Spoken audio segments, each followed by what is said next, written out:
Magandang buhay! Hello, co-aspiring teachers, and hello, teacher Leonor Vinagrasha. We are honored to be chosen as the first reporters. We're expecting that all of you will give your full attention, ears, and eyes only on us. Why?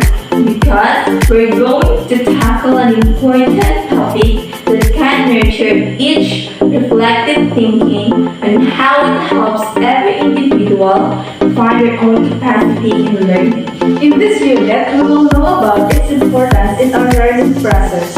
And how we should apply our learnings and understandings in becoming a better person, especially as a future educator. So bear with us as we discuss this whole Unit 1, Nature of Learning and its Scope. Before we discuss what learning really is, let us first apply some words that we can associate with the word learning.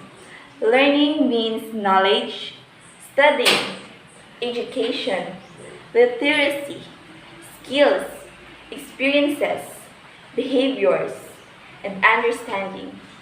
Those words only serve as the key to having insights about the word learning. The term learning has been defined in so many ways. To most, it simply refers to studying basic subjects in schools from teachers, books, or internet. But learning is actually more than that. So, before we delve into understanding the relevant science behind the learning process, let's ground ourselves first with the different definitions of learning that are drawn from various researches. 1. Learning is the relative permanent change in a person's knowledge or behavior due to experience. This definition has three components according to Encyclopedia of Educational Research of Richard E. Mayer. First, the duration of the change is long-term rather than short-term. Second, the locus is the content and structure of knowledge in memory or the behavior of the learner. Third, the cause of the change is the learner's experience in the environment rather than fatigue, motivation, drugs, physical condition, or physiologic intervention. Number 2, a change in human disposition or capability that persists over a period of time and is not simply ascribable to processes of growth. So, according to the author, learning is the change of usual attitude or mood of a person. Number 3, learning is a process that is active, process of engaging and manipulating objects, experiences, and conversations in order to build mental models of the world. Learners build knowledge as they explore the world around them, observe and interact with the phenomena, converse and engage with others, and make connections between new ideas and prior understandings. It is clearly stated that according to the authors, learning occurs when we actively engage ourselves in the society or in the world as a whole through exploration and observation of its environment.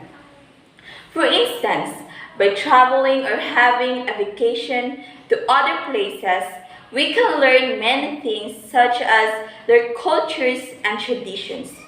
Through observing and or even experiencing by ourselves, we are learning. 4. Learning is a process that builds on prior knowledge. Learning involves enriching, building on, and changing existing understanding, where one's knowledge base is a scaffold that supports the construction of all future learning. For example, a teacher shares an idea to his students. The students then comprehend individually based on the primary idea given by the teacher. By doing so, learning happens. 5. Learning is a process that occurs in a complex social environment. Therefore, it should not be limited to being examined or perceived as something that happens on an individual level. Instead, it is necessary to think of learning as a social activity involving people, the things they use, the words they speak, the cultural context they're in, and the actions they take, and that knowledge is built by members in the activity. Learning is a process of necessarily engaging all individuals as participants of the activity and everything that is present in the social environment, including their actions, cultures, traditions, knowledge, and among others. 6. Learning is a process that is situated in an authentic context, which provides learners with the opportunity to engage with specific ideas and concepts on a need to know or want to know basis. So learning can be attained with accurate and clear ideas that are being presented to the learners. For instance, when an instructor introduces an instructions, it should be precise and clear, enabling students to follow correctly of the given instruction. 7. Learning is a process that requires the learner's motivation and cognitive engagement. It is to be sustained when learning complex ideas because considerable mental effort and persistence are necessary. Considering learners' way of thinking is an advancement of learning. So the next topic to be tackled is about types of learning. The activities learned by the individual refer to the types of learning. Some of the important and common learning types are the following. First, motor learning. Most of our activities in our day-to-day life refer to motor activities. The individual has to learn them in order to maintain his regular life. For example, walking, running, skating, driving, climbing, and others. All these activities involve the muscular coordination. So, when our body is involved or in move, then it is a motor learning. At the core, learning is a process that results in a change in knowledge or behavior as a result of experience. Understanding what it takes to get that knowledge in and out or promote behavioral change of a specific kind can help optimize learning. Second, verbal learning. This type of learning involves the language we speak, the communication devices we use, signs, pictures, symbols, words, figures, sounds are the tools used in such activities. We use words for communication. Our way of communication is verbal learning.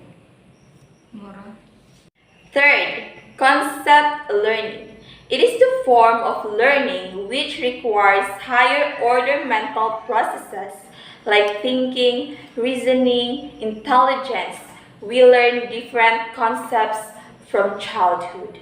For example, when we see a dog and attach the term dog, we learn that the word dog refers to a particular animal. Concept learning involves two processes, the abstraction and generalization. This learning is very useful in recognizing and identifying things. Fourth, discrimination learning. Learning to differentiate between stimuli and showing an appropriate response to these stimuli is called discrimination learning. Example, sound horns of different vehicles like bus, car, and ambulance. Fifth, learning of principles. Individuals learn certain principles related to science, mathematics, grammar, and etc. in order to manage their work effectively. These principles always show the relationship between two or more concepts. Examples, formulae, laws, associations, correlations. 6. Problem solving.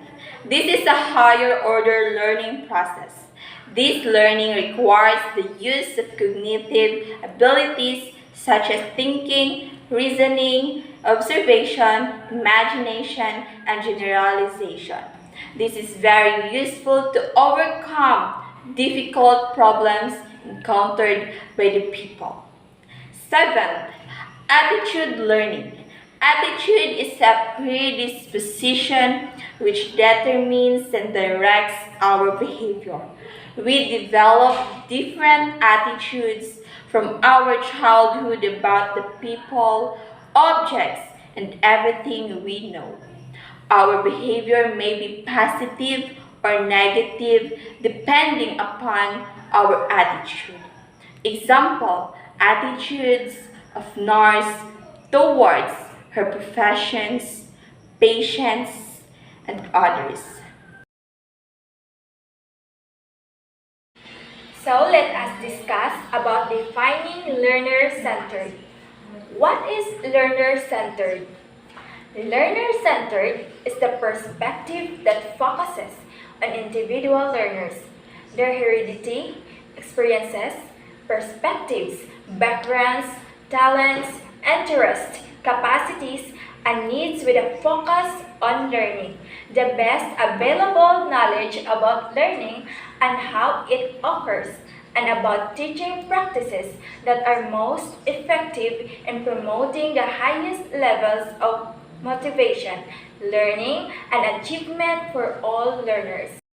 There are 6 learner-centered principles. First, they pertain to the learner and the learning process. Second, they focus on psychological factors, primarily internal and under the control of the learner. Next, they deal with external and contextual factors that interact with the internal factors. Next, they are seen and organized set for principles. No principle to be viewed in isolation. Next, the principles are classified under cognitive, metacognitive, motivational, affective, developmental, social, and individual difference factors related to learning.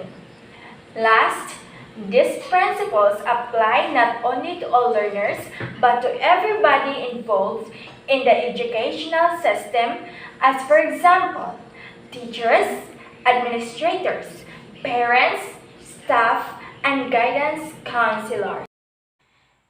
There are 5 current learning theories in education. The first current learning theories in education is behaviorism. Behaviorism is a pedagogical theory that defines learning as a process of knowledge acquisition that takes place through observation. Example, based on objectively quantifiable events rather than introspective psychology. Are you familiar with Pavlov's dog before? Then let me tell you about it. Pavlovian conditioning, named after the Russian physiologist Ivan Pavlov, is when a particular stimulus is used to elicit a predictable response. Pavlov discovered that he could trigger salivation in dogs through the use of a bed after associating that bed with food. Educational theories such as B.F. Skinner revised Pavlov's theory of learning by association by putting forward a theory of operant conditioning that demonstrated that behaviors of learners could be influenced by positive or negative reinforcement. How then does behaviorism translate to the classroom or corporate training environments? Behaviorism confirms that learning is strengthened through repeated action, and therefore having a systematic routine where knowledge is revisited repeatedly will undoubtedly reinforce learning. There is an important component of behaviorism. What it is? It is feedback. Feedback is also an important component of behaviorism, especially when it is used as a form of positive reinforcement. In order to strengthen positive associations with learning, the timing of the feedback matters. Behaviorists would argue that for feedback to be an effective form of association, it should be immediate, something that becomes more achievable in the micro-learning context when students receive instant rewards for correctly completing tasks for frequently logging in. It is, however, important to note that the behaviorist school of thought is also entirely dependent on teacher, instructor, input and views the learner as a passive recipient of information. The second current theory in education is cognitivism. What is cognitivism? Cognitivism, as suggested by the name, focuses on cognitive processes of the mind such as thinking, memory, recall, and problem solving. Similar to behaviorism, cognitivism is about learning via association. However, the emphasis is placed on internal processing rather than the external environment. In contrast to behaviorism, associations are based on creating links between new understandings and prior knowledge. Cognitivism also differs from behaviorism by acknowledging that learners process and encode information in different ways. Social cognitive theory, or SCT, is a major stand of cognitivism that asserts that observing others, especially one's peers, is the most effective form. So, how do we translate cognitivism in the classroom? Collaborate problem solving, discussion-based activities, and peer-to-peer teaching are ideal activity formats that enable social interactions that enhance learning. To support the creation of mental association, it is important that information is chunked into groups and discrete segments of knowledge are linked together. In order to further knowledge associations, be sure to tie theory back to real-world examples. Other methods of association might include using mnemonics, analogies, or visual cues. So the next current theory in education is constructivism. What is constructivism? Constructivism is a student-centered learning theory that is based on cumulatively building understandings from students' prior experiences and knowledge. In other words, to continue the construction analogy, learning becomes a process of constructing new knowledge on the foundation of what is already known. Essentially, it places learning in a familiar context and aims to translate abstract theories into relatable concepts. Constructivist-based learning is always relevant. In any standalone theory should be reframed to all links to practice or real-world scenarios. Whether unknowingly or unknowingly, Most classroom teachers will be taking a constructivist approach to every lesson when they use engagement hooks that relate back to the world of the student and provide an association anchor for new information about the be introduced. Knowing your students or learner audience is absolutely essential when practicing constructivism as an educator. For this reason, pre-assessments, surveys, interviews, and learning journals are all useful tools to be used before and during any learning experience. Constructivism provides an alternative to teacher-directed curriculum designed by essentially allowing student experiences to dictate the direction of learning. Because constructivist-oriented learning revolves around the understandings and experiences of the students, it is inherently a dynamic and ever-changing process. Next, humanism. What is humanism? Humanism approaches learning and education with a growth mindset. Similar to constructivism, humanism is a school of educational thought that is inherently student-centered.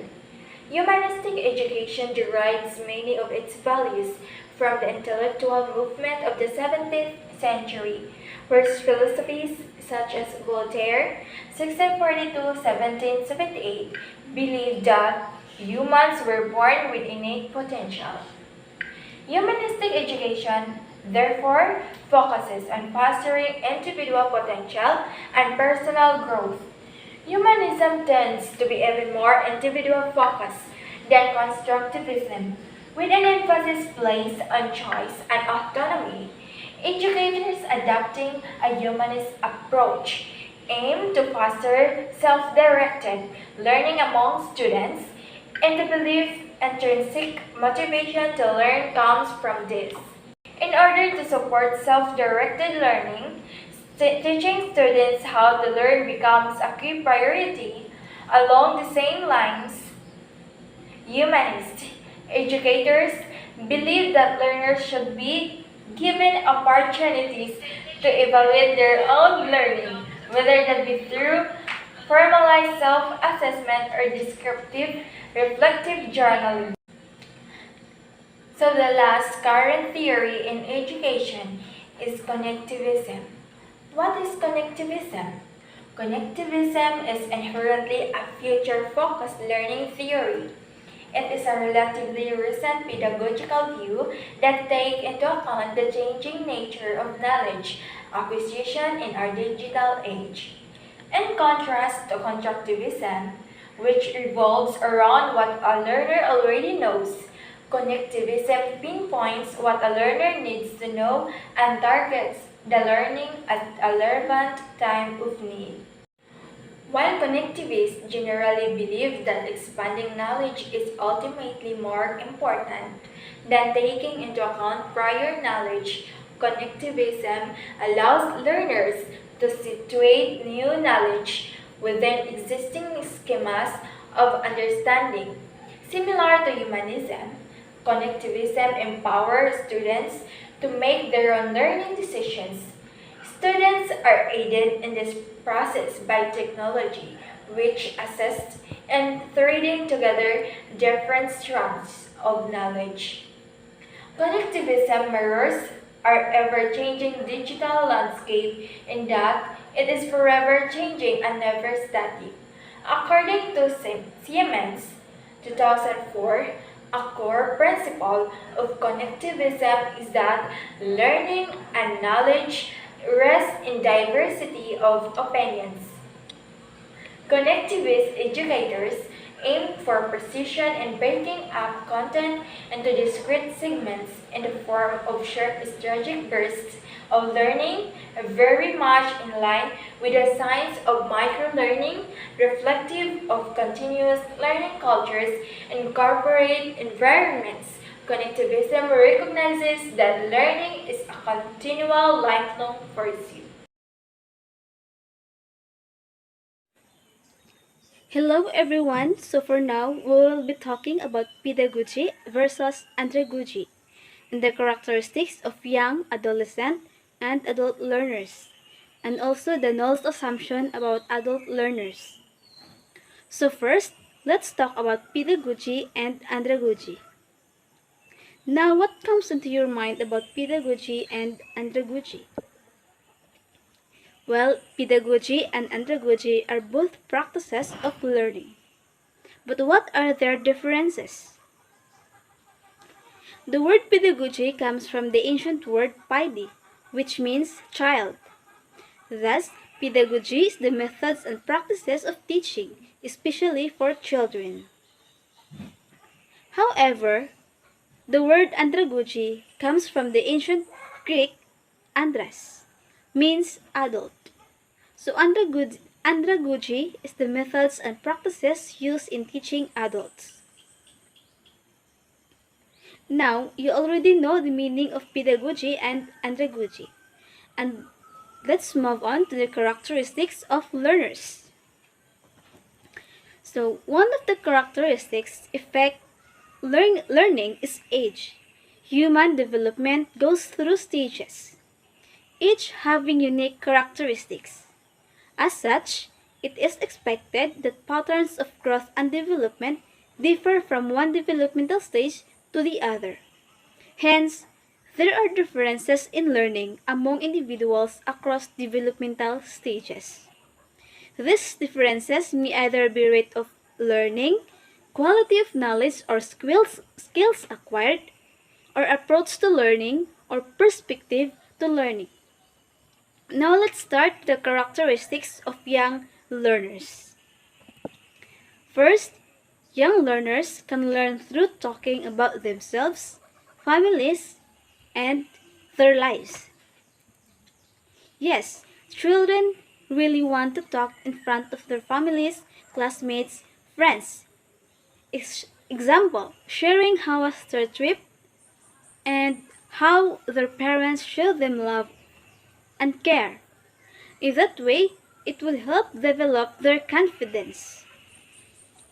Then, they are curious to learn and discover new concepts on their own. Doing activities and let them discover, or what we call discovery learning approach, yung hayaan mo silang matuto or to realize something is really good for them. I mean, really good activity for them. Then, they like to use their imagination and to discover things. For example, giving them a storytelling. As you observe, they really like their imagination, and you can see the extent of their imagination, and it would help them to learn something. 4. They naturally need to touch, see, hear, and interact to learn. Yes, that is why children really want to interact with others, like their classmates, because that is their starting stage. Dapat they have to learn to socialize. And because their attention is limited, they need engaging and entertaining activities in order to not lose interest. And they like to cooperate and work in groups. Of course, as what I've said, they like to interact with others. In that way, it will give them more interest to learn. So as a teacher of them, it is better to give them tasks by group because they are very appreciative to the members and they would be cooperative enough. Then they need to support and encouraging while learning. And teacher need to work their students individually because they need to be guided. When it comes to the children you are teaching, one by one ka talaga makikipag-familiar sa kanila because each of them need to be guided. And next, the characteristics of adolescent learners. First, they are in search of personal identity. Yes, based on Erik Erikson's theory, he said that in the adolescent stage, The conflict of adolescent is identity versus role confusion. They are looking for their identity or their role in their lives. Kung ano ba talaga sila or what they want to be. And they are in need of activities that meet their needs and learning expectations. So of course, because they are already an older, the activities they enjoy or they want, of course, the one that somehow can help them. They know if they will learn anything from the certain things or not. Then, they become disrupted when they lost interest in the lesson or feel bored. That is true. For example, in the classroom, if they feel bored, of course, they will lose interest too, and they are difficult to control. In the classroom, management is also mahirap na. Next, they need help and support from the teacher and to be provided with constructive feedback. Yes, it is important for always giving them a constructive feedback that would be helpful for them and not the one that brings them down even more. Then they can draw upon a variety of resources in the learning environment, including personal experience, the local community, and the internet. Based on my experience when I was in high school, um, one of our based on my experiences when I was in high school, one of our subject teacher who aroused our attention and interest during class was the one who always shared their personal experience while discussing. In that way, magkakaroon ng magandang interaction between teacher and student. Mas lalong makakarelate ang mga estudyante pag ganyan ang way ng pagtuturo. And teacher needs to build bridges between the syllabus and the world of interest and experiences. Definitely yes. That is the one strategy or approach that we should know to have a better interaction. And also, parang walang board na mangyayari, as what I've said, mabuti pa ganyan para mas lalong makukuha mo ang atensyon ng mga mag-aaral. Yun, dapat lagyan mo ng konekta kung ano ang nasa syllabus or learning materials to the personal experiences of students or in a real life situation. Next, they can learn abstract issues and do challenging activities. And their personal initiative and energy are moved into action through meaningful involvement with relevant and current content. Yes, we must. Now, in terms of current content, for example, you are relating your topic into love. For sure, dami silang maisishare ang student kasi po nakaka-relate sila. And in that way, it is easy for them to understand in that certain topic. And also, in terms of moving their personal initiative into action. For example, your topic is about debate. Now, much better if you are not just only discussing about it, but also you need them to apply it personally. You need them to experience it. Try to give them activity which is sila mismo yung gagawa. Sila mismo yung magdi-debate in order for them to experience what is really in debate. Paano siya gagawin o ano ang meron dyan. Malcolm Knowles' adult learning theory o andragogy emphasizes that adults are self-directed and expect to take responsibility for decisions. In other words, andragogy is the concept or study of how adults learn and how it differs from children. It aims to show how adult learning is distinct and identify the learning style which suits them best. In what follows, I will briefly explain the 5 assumptions of Knowles' adult learning theory. First, the learner's self-concept. The first assumption states that adults have a self-concept of being responsibility for their own decision for their own lives.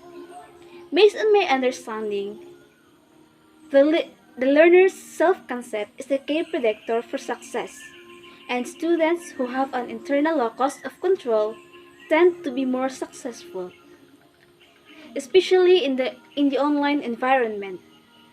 For this reason, the instructor must be willing to give up control of the course to allow the learners to be empowered to work on the course content, together with the instructor as an equal.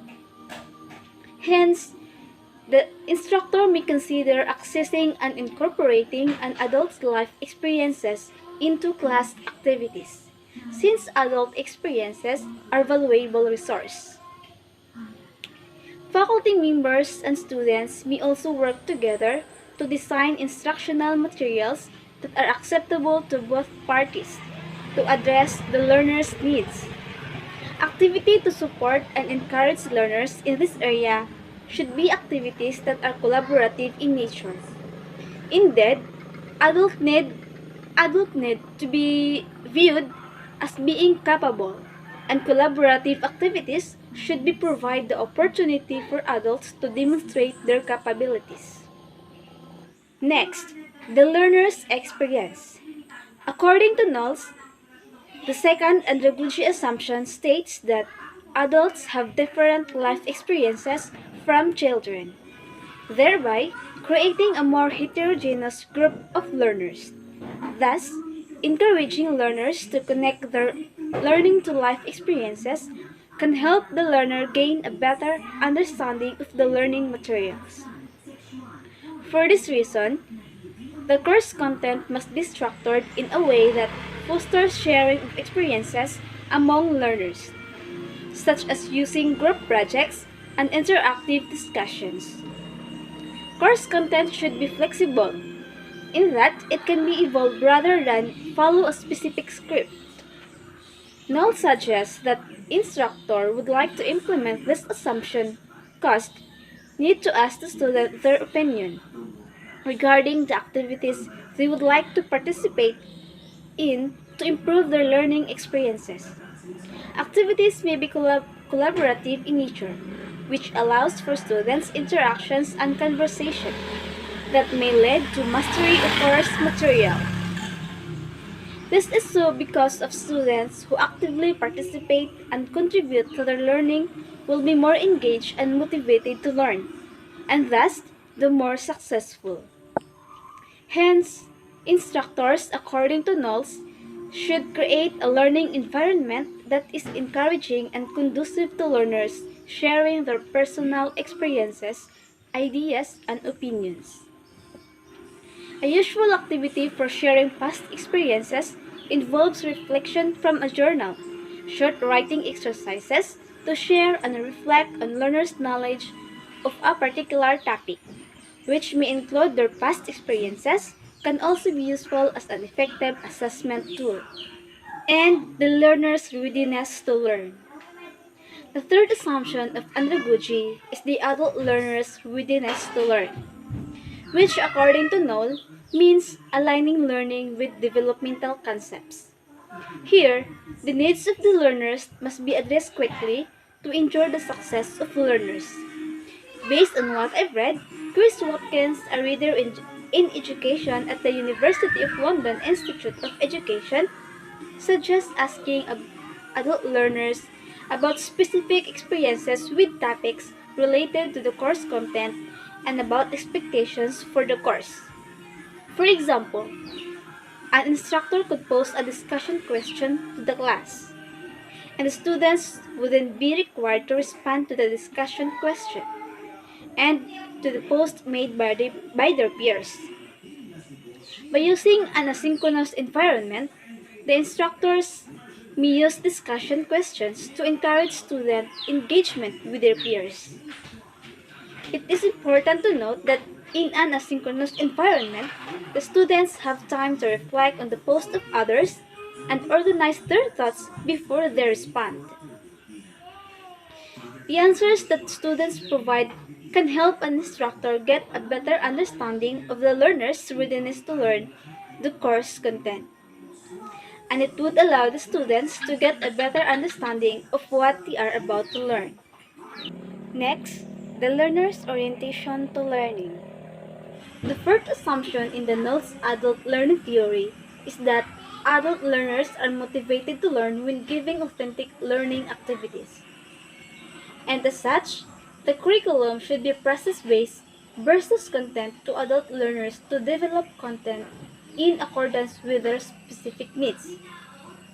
It is critical to the success of learners that instructors provide adults with activities that capture their attention and keep them engaged. It is also important to note that authentic learning activities provide meaning beyond the learning environment. Examples of authentic activities include case studies and team problem-solving activities and conducting interviews. Faculty members may consider focusing on creating task-based activities. According to Knowles, task-based activities can be used to help learners get a sense of how to apply practice to their lives. And the last assumption is the learner's motivation.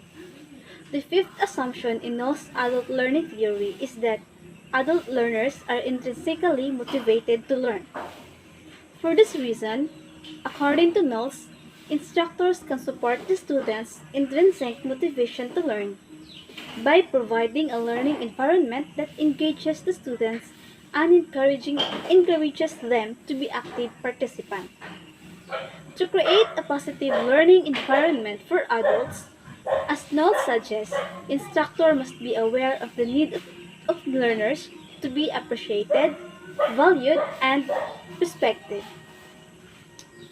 Using games, for example, or simulating a radio talk show to include guests, or using multimedia when appropriate, all have been used successfully to enhance student motivation.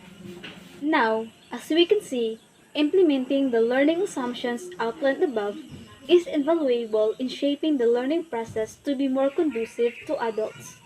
And, according to Knowles, they should be used as a guide for developing the adult learning environment. In fact, andragogy is a set of assumptions that can apply to all adult learning situations. As Knowles argues, to include an online environment, on a last note, a benefit in applying andragogy includes the ability to adapt the assumptions to fit the needs of individual learners and the learning situation. So next is the types of knowledge. So what is actually knowledge? Understanding the nature of knowledge is imperative because it's one of the outcomes of the learning process. In fact, before one develops certain skills and attitude, he or she has to have knowledge first. Experts and researchers identify and classify knowledge in several ways, but for the purpose of this unit, we shall discuss only 11. So the first type of knowledge is a posteriori knowledge. This knowledge comes directly from our own personal experiences. So when we talk about posteriori knowledge, we are talking about knowledge that comes after we have had some experiences. It is knowledge that is a result of our own experiences. Like for example, in education, many social constructivist theories believe that a posteriori knowledge is excellent for learning because it helps students develop neural pathways. Learning by doing, experiencing, and discovering is also popular in 21st century educational approaches such as phenomenon-based learning, problem-posing education, and play-based learning. So the second type of knowledge is a priori knowledge. A priori knowledge is the opposite of posteriori knowledge. It is knowledge in facts that exist without the need to experience it. You can come to your conclusions through reason alone. Like for example, 1 plus 1 equals 2. You can figure this out without actually getting two separate things and placing them in front of your eyes to count them. You use your a priori knowledge of mathematical principles to figure it out. Another example. The engineer is able to order a multi-million-dollar bridge to be constructed and be confident that it will be withhold the weight of trucks and cars because she or he has used his or her a priori knowledge of physics to guarantee the bridge withhold its weight. So the third types of knowledge is dispersed or distributed knowledge. Dispersed knowledge is knowledge that no single person has the capacity to see in its entirety. The knowledge is dispersed or spread out among many different people. If we want to bring a whole lot of knowledge together to achieve something great, we need to get a team of experts on different topics together to input their knowledge to achieve our goals. Like for example, your surgeon may be the expert in fixing hearts, but we could not conduct the surgery without other specialists and anesthesiologists who have knowledge and perspectives that the surgeon is not trained in. So the fourth type of knowledge is domain or expert knowledge. Domain knowledge is deep knowledge about a particular domain or discipline. We might also call it expert knowledge. A person with domain knowledge is incredibly knowledgeable within their discipline, but may just have general knowledge about everything else. For instance, after compulsory education ends, many people continue studying at university. When we go to university, we get the opportunity to specialize in a specific domain. Maybe it's computer sciences, communication studies, or teaching. This is even more the case of postgraduate level. Many such university degrees are all about developing specific domain knowledge rather than broad generalized knowledge, with the possible exemption of liberal arts degrees. The fifth type of knowledge is empirical knowledge. Empirical knowledge is knowledge obtained through the senses. It is distinct from a posteriori knowledge because empirical knowledge must be experienced through the senses alone.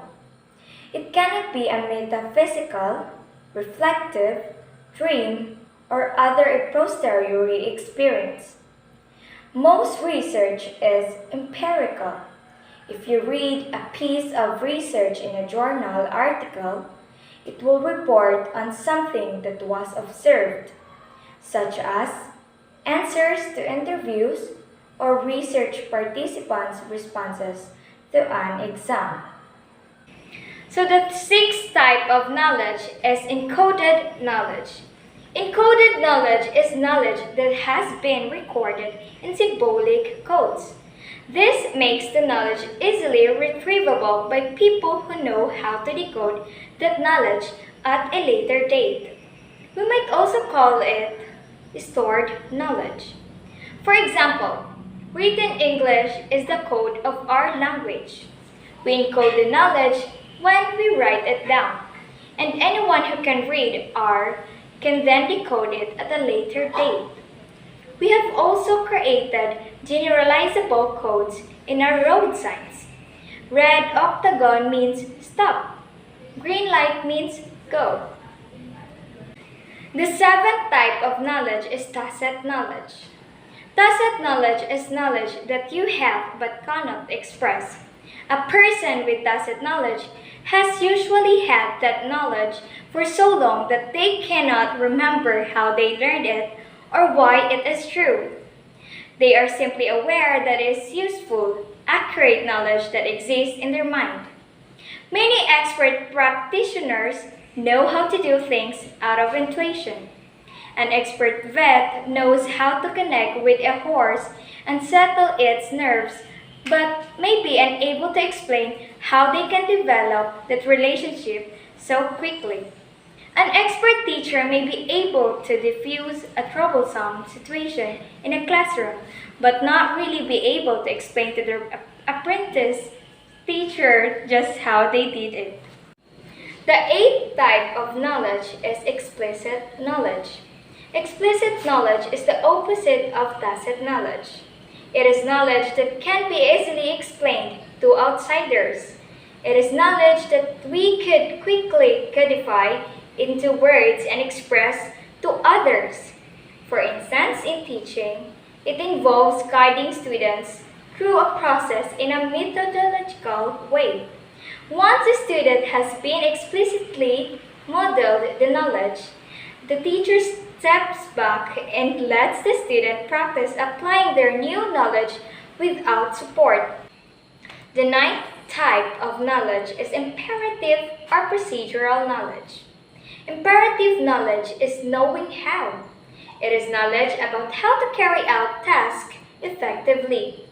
This may involve specific steps or a general understanding of the process by which something gets achieved. Some people hold the secrets to their imperative knowledge close to their chest, such as when a grandmother passes down a family recipe to their granddaughter. For example, the famous KFC 11 herbs and spices are said to generate their specific KFC flavor from the procedures in which they are cooked. This procedural knowledge is highly classified and the intellectual property of KFC. The 10th type of knowledge is descriptive knowledge, also known as propositional knowledge. Descriptive knowledge is knowing that something is true, as opposed to knowing how something should be done. Descriptive knowledge can be learned through memorization and does not require significant practical experience in the field. By contrast, imperative knowing how knowledge usually requires practical skill in the task. In education, for example, century teaching pedagogies like behaviorism focus exclusively on descriptive knowledge. Students learn facts through passive learning without being given the opportunity to apply them to the real world. The 11th type of knowledge, or the last type of knowledge, is situated knowledge.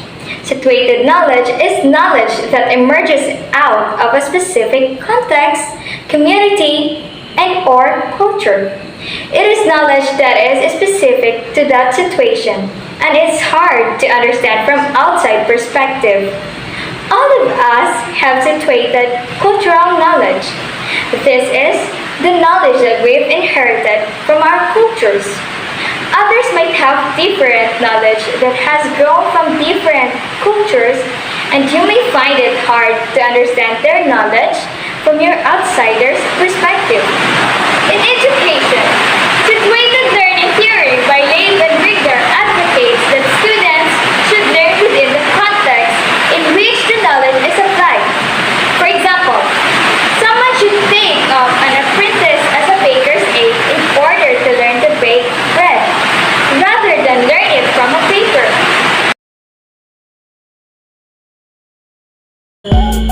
Before we end this report, we're leaving these sayings. Never stop learning because life never stops teaching. Never stop learning because when we stop learning, we stop growing. That would be all. To God be the glory.